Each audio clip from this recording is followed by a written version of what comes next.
Assalamualaikum warahmatullahi wabarakatuh. Bagaimana kabarnya adik-adik santri Madin Solih dan Soleha? Insya Allah semuanya sehat dan selalu diberkahi oleh Allah Subhanahu wa Ta'ala. Kembali lagi dengan agenda rutin Madin kita, yakni dengan mata pelajaran akhlak. Kali ini Ustazah Abnita akan menyampaikan materi tentang jujur. Nah, yang pertama, Ustazah akan menyampaikan definisi jujur terlebih dahulu. Di sini ada dua definisi. Yang pertama ada KBBI dan yang kedua itu menurut bahasa Arab. Nah, dalam KBBI sendiri, yakni Kamus Besar Bahasa Indonesia, jujur mempunyai arti lurus hati, tidak berbohong, tidak curang, dan tulus ikhlas. Dan yang kedua itu dalam bahasa Arab. Nah, dalam bahasa Arab sendiri itu jujur adalah as-sidqu, yang artinya benar, nyata, atau berkata benar. Nah, jujur sendiri itu punya lawan kata, yakni dusta atau bohong. Nah, dalam bahasa Arab adalah al-kadzibu. Hakikat kejujuran. Di sini Ustazah mengambil dari Al-Junaid, mengatakan bahwa hakikat kejujuran itu hendaklah Anda bersikap jujur pada suatu kondisi di mana Anda tidak akan selamat kecuali berbohong. Selanjutnya ini ada ayat Al-Quran tentang kejujuran. A'udzu billahi minasyaitonir rajim. Ya ayyuhalladzina amanu taqullaha wa qulu qawlan sadida, yang artinya, wahai orang-orang yang beriman, bertakwalah kamu kepada Allah dan ucapkanlah perkataan yang benar. Quran Surat Al-Ahzab ayat 70. Nah, maksud ayat di sini adalah Allah menyeru pada orang yang beriman untuk bertakwa dan mengucapkan perkataan yang benar. Maksudnya mengucapkan perkataan yang benar adalah kita harus jujur dalam bertutur kata, dan tidak hanya jujur saja, tapi kita juga harus mengucapkan perkataan-perkataan yang baik.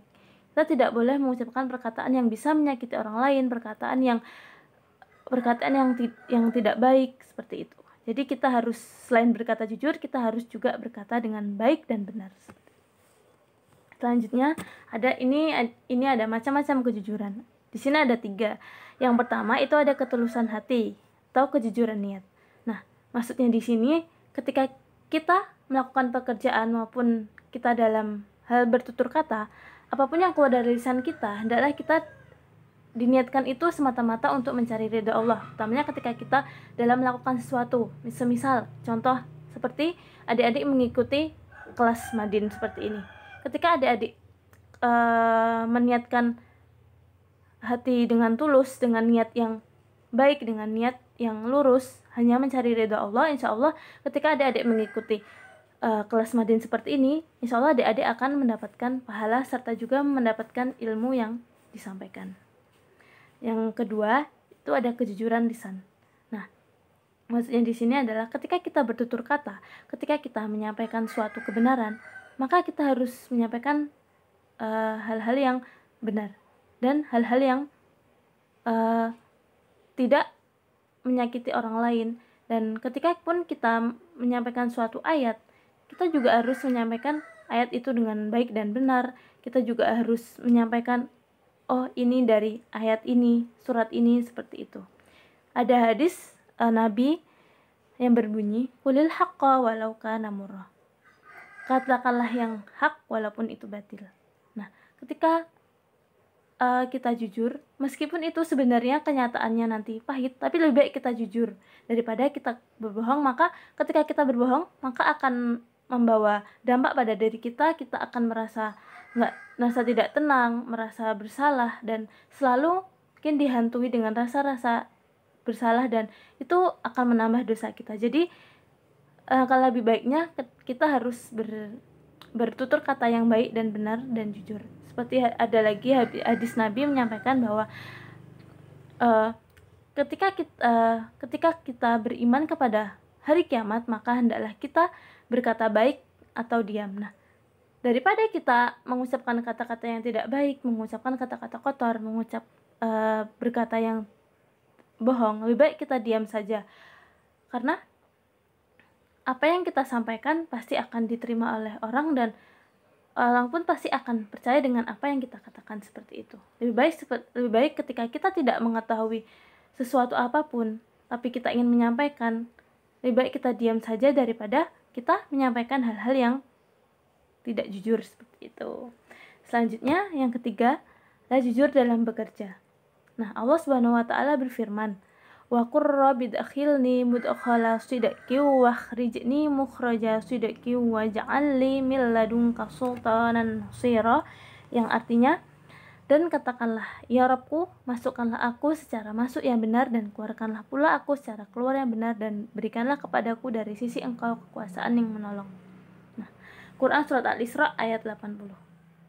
Nah, maksudnya di sini ketika kita melakukan suatu pekerjaan atau kita, contohnya saja ketika kita masuk ke sekolah, kita harus masuk dengan jalur yang benar, dengan prosedur yang benar. Maka ketika kita keluar dari sekolah itu juga kita akan keluar dengan baik dan juga benar seperti itu.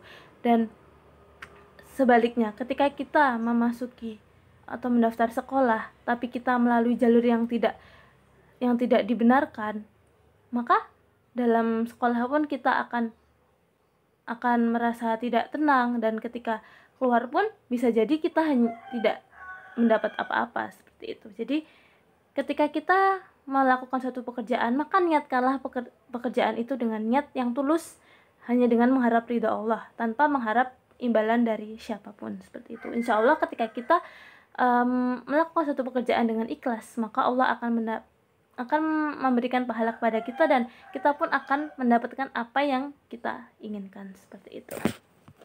Selanjutnya, Ustazah tadi sudah sedikit menyampaikan bahwa jujur itu mempunyai lawan kata, yakni dusta atau berbohong. Nah, lalu apakah kita sebagai umat muslim, orang yang beriman, apakah kita boleh untuk berbohong? Nah, dalam Islam sendiri berbohong itu kita diperbolehkan dalam 3 situasi. Yang pertama itu ketika dalam medan perang, karena perang itu adalah tipu daya. Kenapa sih kok boleh gitu? Nah, karena kan dalam perang itu kita melawan musuh, dan dalam perang pasti kita akan membela suatu kebenaran, entah itu membela agama, membela bangsa kita. Maka kita boleh membohongi musuh demi bisa membela kebenaran yang kita bela seperti itu.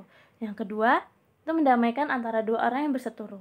Contohnya, ketika ada 2 teman kita nih, si A dan si B berselisih, berantem. Nah, kita ingin mendamaikan keduanya.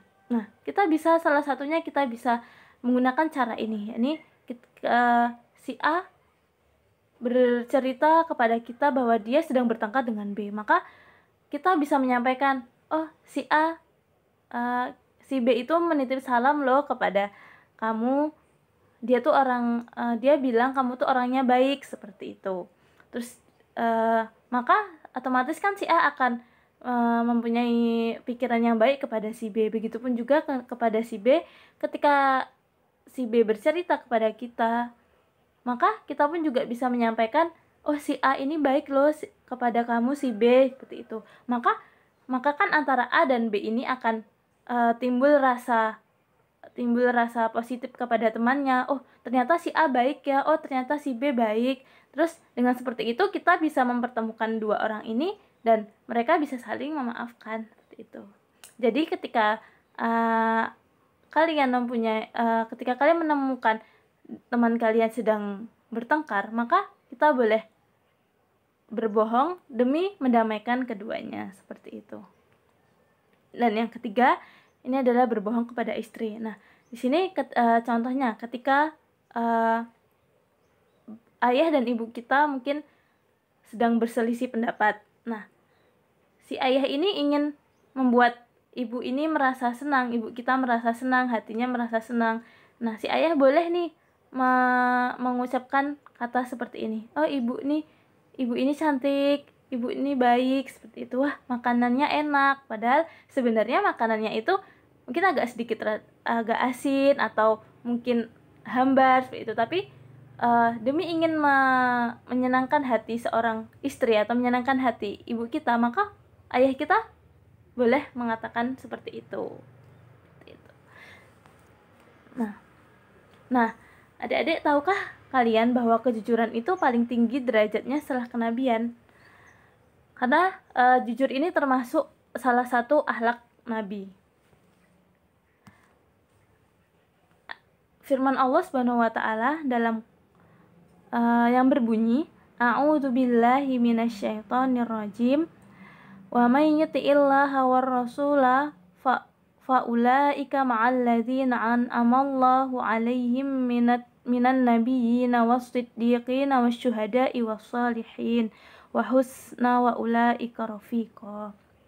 Yang artinya, dan barang siapa yang menaati Allah dan Rasulnya, mereka itu akan bersama-sama dengan orang-orang yang dianugerahi nikmat oleh Allah, yaitu nabi, para siddiqin, orang-orang yang mati syahid, dan orang-orang soleh, dan mereka itulah teman yang sebaik-baiknya. Nah, di sini sudah jelas bahwa kejujuran itu mempunyai tingkat derajat paling tinggi setelah kenabian, karena di sini Allah menyampaikan bahwa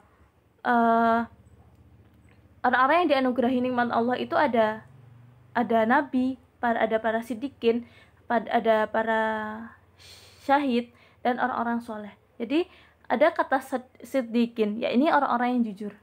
Maksudnya di sini adalah Allah itu menganugerahi orang-orang yang bersikap jujur seperti itu. Nah, mungkin hanya itu saja yang bisa Ustazah sampaikan. Kurang lebihnya Ustazah mohon maaf.